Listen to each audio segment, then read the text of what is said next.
नमस्कार दोस्तों, आप सही का दावा ट्रेडर स्वागत है। कैसे हो आप सभी?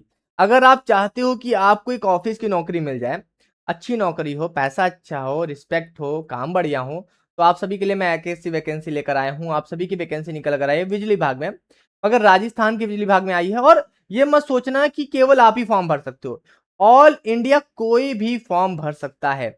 मगर कुछ कंडीशंस हैं, जैसे कि अगर आप ऑल इंडिया से हो, मतलब कि राजस्थान के बाहर के हो, तो आप केवल जनरल कैटेगरी में फॉर्म भर सकते हो। ठीक है, राजस्थान के अगर आप रहोगे तभी आपको आपके कैटेगरी का डिस्काउंट मिल पाएगा, जैसे कि आप सभी ओबीसी हो, एससी एसटी हो, तो इन सब की छूट आप सभी को केवल राजस्थान वालों को मिलेगी। अगर आप एससी एसटी किसी अदर स्टेट के हो, यूपी के हो या किसी बाहर के हो, तो आप जनरल में फॉर्म भर पाओगे। ठीक है, तो आप सभी को सब कुछ बताने वाला हूँ। यहाँ पर आप सभी का फुल नोटिफिकेशन आ गया है। 5 अगस्त से इसका फॉर्म शुरू हो रहा है। आप सभी यहाँ पर देख सकते हो, जूनियर अकाउंटेंट या जूनियर असिस्टेंट के लिए सबसे ज्यादा वैकेंसी आप सभी देखने को मिलेगी। और जो मेरा खास फोकस रहने वाला है, वो junior assistant commercial assistant second के लिए रहने वाला है। ठीक है, क्योंकि अकाउंटेंट की जो क्वालिफिकेशन हो सकता है कि कई सारे बच्चे फुलफिल ना कर पाए, मगर जूनियर असिस्टेंट की क्वालिफिकेशन जो है कई सारे बच्चे फुलफिल कर लेंगे। ठीक है, तो यहाँ पर आप सभी का पूरा पूरा डेटा आ रखा है, और एग्जामिनेशन भी आपका राजस्थान में ही होगा, सेंटर आपको दिख जाएगा। ये आप सभी के पूरे बता दिए। फील्ड अलग अलग जगह है, क्योंकि बिजली विभाग बहुत बड़ा है, तो उसको कई खंड में बांटा गया है, तो अलग अलग सिटीज भी आप सभी को दिख सकती है। ये सिटी रहती है, इन सिटी में आपकी पोस्टिंग हो सकती है, किसी एक में हो सकती है अगर आपका सिलेक्शन होगा। ठीक है, तो सिटीज के नाम आप सभी देख लीजिए। ठीक है, उसके बाद यहाँ पर वैकेंसीज भी आप सभी की दे दी गई है, कैटेगरी वाइज भी दे दी गई है, जनरल वाइज भी दे दी गई है, और आप सभी की यहाँ पर सारी वैकेंसी यहाँ पर दिखा दी गई है। ठीक है, रिजर्वेशन के हिसाब से भी दिखा दी गई है, तो इसको आप सभी देख लेना।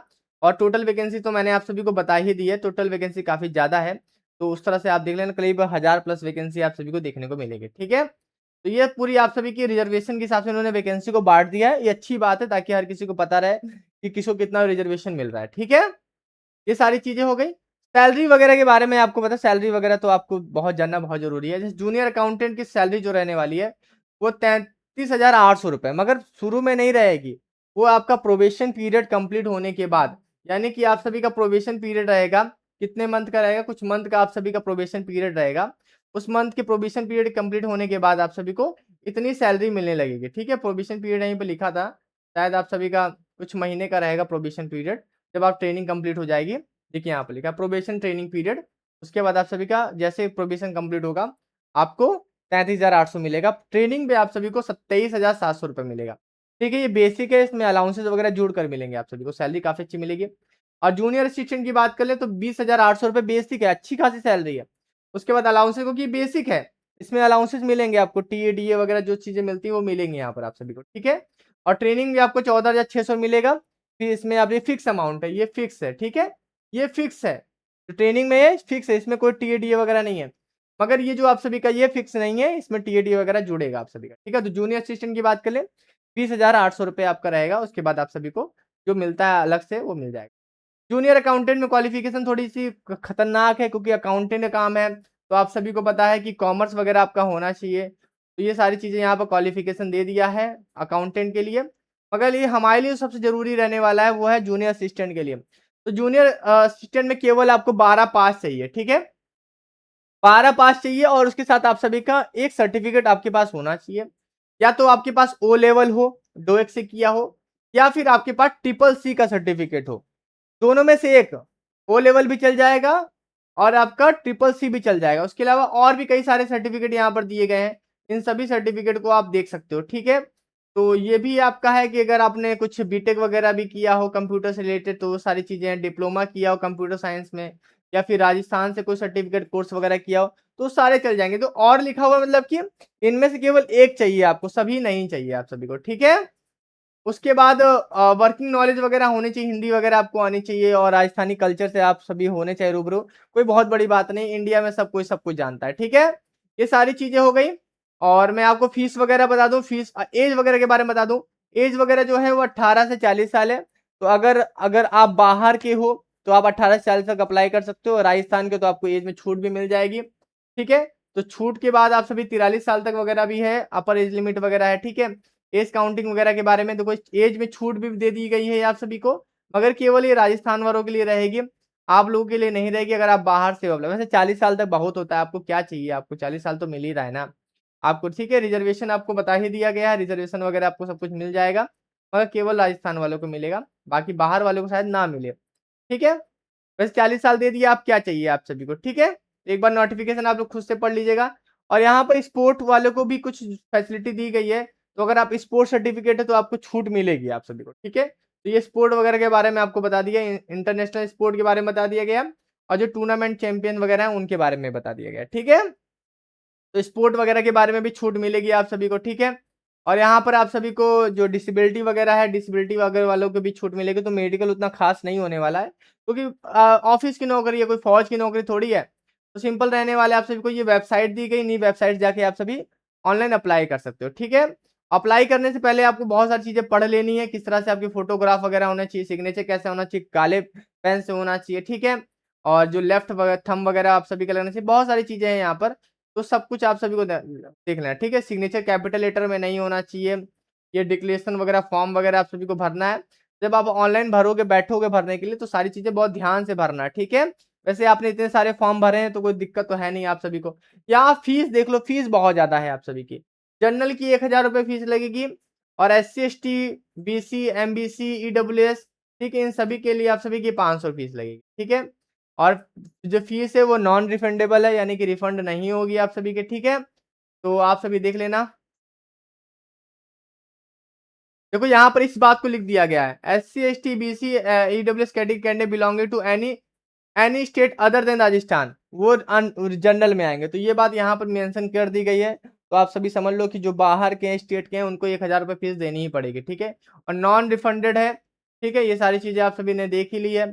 और उसके बाद सेंटर वगैरह जो है राजस्थान में ही बनेंगे, और ऑनलाइन ही आपका सब कुछ टेस्ट वगैरह होगा। मैं आपको अभी सिलेक्शन प्रोसेस भी बता दूंगा, कोई दिक्कत नहीं है, ठीक है। आप सभी फॉर्म वगैरह सही से भरेंगे, अगर आप भरना है तो। वैकेंसी अच्छी खासी है, और अच्छी खासी वैकेंसी के लिए आप देखो पैसा तो लग ही रहा है। अगर आपको लगता है कि अगर आप राजस्थान के, तो अच्छी बात है, ठीक है। और ये देखो, ये सिलेबस दे दिया है सिलेक्शन प्रोसेस उसका अकाउंटेंट वाले का। अकाउंटेंट वाले से मुझे ज्यादा मतलब है नहीं, मैं तो जो ज्यादा फोकस है मेरा वो जूनियर असिस्टेंट वाला। जूनियर असिस्टेंट में भी अगर आप देखो तो 2 फेज में आप सभी का एग्जामिनेशन होगा। फेज फर्स्ट आप सभी का कंप्यूटर बेस्ड टेस्ट होगा, और सेकंड फेज जो आपका होगा टाइपिंग टाइपिंग से राइटिंग टेस्ट होगा, ठीक है आप सभी का। देखो स्टेज 1 आप सभी का, फेज 1 में आप सभी के 2 स्टेज होंगे। एक आपका प्री एग्जामिनेशन होगा और एक मेन एग्जामिनेशन होगा, ठीक है। तो ये भी एग्जामिनेशन समझ लो। प्री एग्जामिनेशन में आप सभी का स्क्रीनिंग शॉर्ट लिस्टिंग कैंडिडेट होगा, और weightage of to mark the pre qualifying final selection पहले भी based on the second. Mains के एग्जाम पे ही आपका फाइनल सिलेक्शन होगा, ठीक है। प्री जो होगा केवल आप सभी का एक तरह से क्वालिफाइंग रहेगा, ठीक है। और उसके बाद स्टेज 2 के आधार पे ही आप सभी जाओगे, उसमें जाओगे सेकंड फेज में जाओगे, ठीक है। उसके बाद आप सभी का क्या होगा, फिर आपका मेंस एग्जामिनेशन होगा। मेंस एग्जामिनेशन में फेस मेंस का जो अभी सेकंड होगा, उसमें आप सभी जो फाइनल मेरिट बनेगी, उसमें मेंस एग्जामिनेशन का 40% लिया जाएगा, और आपका फेज 2 का 60% लिया के आपकी फाइनल मेरिट बनेगी। तो जो फेज 1 में जो स्टेज 1 है वो केवल क्वालिफाई नेचर का है। सेकेंड फेज फेज सेकेंड और फेज फर्स्ट के जो आप सभी का स्टेज 2 है, वही आप सभी का फाइनल मेरिट में रहेगा। 10 गुना बच्चों को बुलाया जाएगा मेंस में, ठीक है। और इसी तरह आप सभी का टाइपिंग के लिए आगे बुलाया जाएगा। बहुत सारी चीज देख लो। अब एग्जामिनेशन के बारे में देख लो। फेज 1 में जो आपका क्वालिफाई नेचर का है, जैसे प्री एग्जामिनेशन मेंस दोनों है। तो प्री में देखो आप सभी का रीजनिंग वगैरह, मैथ वगैरह, और जनरल नॉलेज वगैरह, एवरीडे साइंस है, जनरल हिंदी, जनरल इंग्लिश है, ठीक है। ये वगैरह आप सभी का रहने वाला है। प्री और मेंस दोनों में सिलेबस सेम ही रहने वाला है, ठीक है। तो इसका फुल सिलेबस भी यहाँ बता दिया गया है। उसके बाद जो सेकंड फेज है वो खतरनाक फेज है। इसमें आप सभी को टाइपिंग करनी है, ठीक है। हिंदी करनी है, कंप्यूटर पे करनी है, और इंग्लिश भी करनी है कंप्यूटर पे, दोनों करनी है। दोनों के नंबर मिलेंगे आप सभी को। स्पीड टेस्ट आप सभी को 10 मिनट का रहेगा, और इफिशियंसी टेस्ट अभी आपका 10 नंबर का 25-25 नंबर के रहेंगे, ठीक है। 10-10 मिनट के रहेंगे। इंग्लिश की भी टाइपिंग 10 मिनट, 25 मिनट, 25 नंबर के रहेंगे। इफिशियंसी 10 मिनट, 25 मिनट के, ठीक है। और ये सारी चीजें आप सभी देख लो। अभी दोनों टाइपिंग के बारे में है या नहीं है, एक टाइपिंग करना अभी कुछ कंफर्म नहीं है। मुझे तो यहाँ पर कोई ऐसे एक टाइपिंग के बारे में तो बोला नहीं है, तो दोनों टाइपिंग करनी ही पड़ेगी आप, ठीक है। नेगेटिव मार्किंग आप सभी के लिए यहाँ पर रहने वाली है। Will be negative marking for the wrong answer के लिए नेगेटिव मार्किंग रहने वाली है आप सभी के। तो यहाँ पर मेंस में भी आपकी नेगेटिव मार्किंग रहने वाली है। प्री में no no negative marking for the pre में कोई नेगेटिव मार्किंग नहीं रहने वाली है। मेंस में आप सभी की नेगेटिव मार्किंग रहने वाली है, ठीक है। और आप सभी को इतने मार्क्स लेकर आने ही हैं। आप सभी को मैंने मेरिट आपको बता दी कैसे बनेगी। तो ये पूरा सब कुछ मैंने आपको बता दिया है, बाकी आपको ज़्यादा जानने की ज़रूरत है नहीं, ठीक है? और वेरिफ़िकेशन वगैरह डॉक्यूमेंट वगैरह हो गए, सारी चीज़ें होंगी आप सभी की, ठीक है? बाकी और डिटेल बाकी और क्या जानना है आपको, नोटिफ़िकेशन आप पढ़ लेना, जो आपको डाउट रहेगा बाकी कमेंट बॉक्स में पूछना। कुल मिला के देखो, ऑल इंडिया वैकेंसी है, अदर स्टेट वाले जनरल में काउंट होंगे, 1000 रुपए फीस लगेगी। जूनियर असिस्टेंट के लिए सीट्स है जो रिज़र्व है, और साथ ही साथ एग्ज़ामिनेशन के बारे में मैंने आपको बता दिया, सिलेक्शन प्रोसेस बता दिया। 2 फेज़ में होगा, फेज़ 1 में आप सभी के 2 टेस्ट होंगे, एक stage 1, stage 2। Stage 1 pre qualify है, मेंस के नंबर जुड़ेंगे और मेंस के नंबर 40% लिए जाएँगे। 100 नंबर का मान लो पेपर है, तो 100 नंबर में 40 नंबर लिए जाएँगे मेरिट में, फाइनल मेरिट में, और 60% जो है वो आपका फेज़ 2 यानी टाइपिंग से लिया जाएगा, ठीक है? टाइपिंग टेस्ट जो आप सभी का है, वो भी 100 नंबर करने वाला है, तो 60 नंबर वहाँ से लेकर 40 नंबर यहाँ से, यानी 100 नंबर की फाइनल मेरिट आप सभी की बन जाएगी, ठीक है? तो इस तरह से पूरा सिलेक्शन प्रोसेस रहने वाला है, कोई रनिंग वगैरह नहीं है, कुछ नहीं है, ठीक है? चलिए फिर अभी के लिए चलता मिलते हैं नेक्स्ट वीडियो में, थैंक यू सो मच।